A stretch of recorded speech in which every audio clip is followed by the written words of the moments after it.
You ask Tiger to calculate. This deals with linear inequalities with one unknown.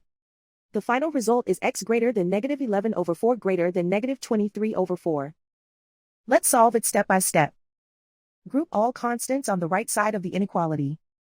Subtract 43 over 4 from both sides.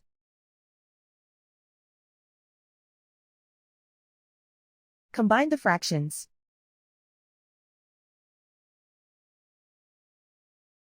Combine the numerators.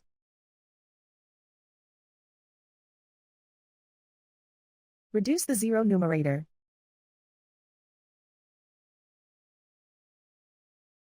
Simplify the arithmetic.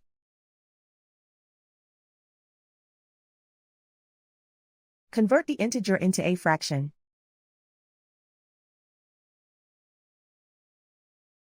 Combine the fractions.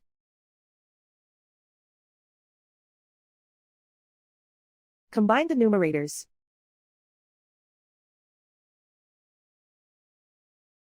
Plot the solution on a coordinate grid.